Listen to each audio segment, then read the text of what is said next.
Last night was long, it was challenging, and it was depleting. I went back to bed about 5:30, and trying to get back to sleep, I laid there and went through a list of everything I was not going to do when I woke up. And I kept my promise. I was proud. Hi, my name is Jeanne, and today's reflection is listening. In my journey with Jim, more and more I'm realizing that listening is a key energy in his realm. It's the magic ingredient with the potential to empower both of us. And as any sorceress knows, I'm not talking about giving ear service to his words.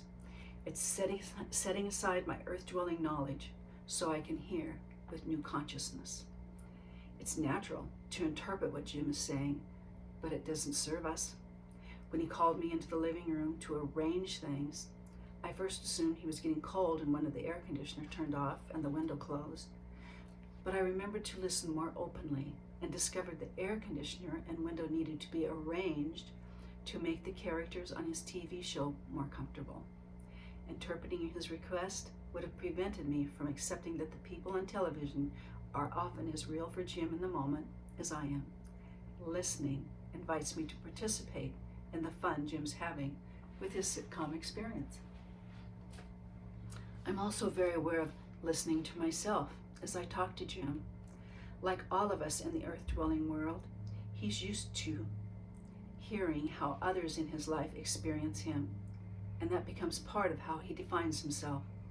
Now, by far, I'm his primary source, telling him who he is by what I say.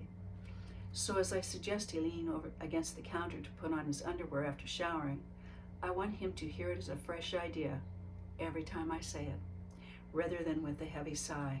When I find him standing in the living room, holding his crotch, I want him to hear I was heading toward the bathroom if he'd like to walk that way with me. Often, I find myself digging deep to find my exploring voice when we're looking for a new TV show, and every possibility gets thumbs down.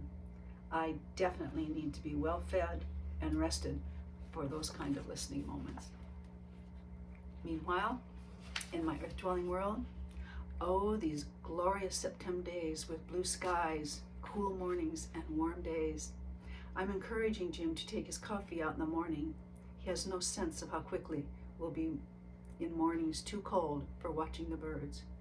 Yesterday, I wished I could take my computer outside in the afternoon sun, but then I wouldn't be able to track Jim's travels to the bathroom. Maybe the front step would work. I don't know, you have to keep trying.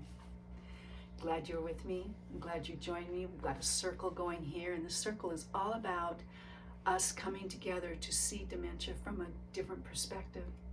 If you'd like to be reading these reflections, you can go in the description and see a link to Amazon. If you'd like to continue joining me, hit the subscribe button. Or if you'd like to share what's happening in your world or you have any questions, please leave a comment. I'll be sure and answer them.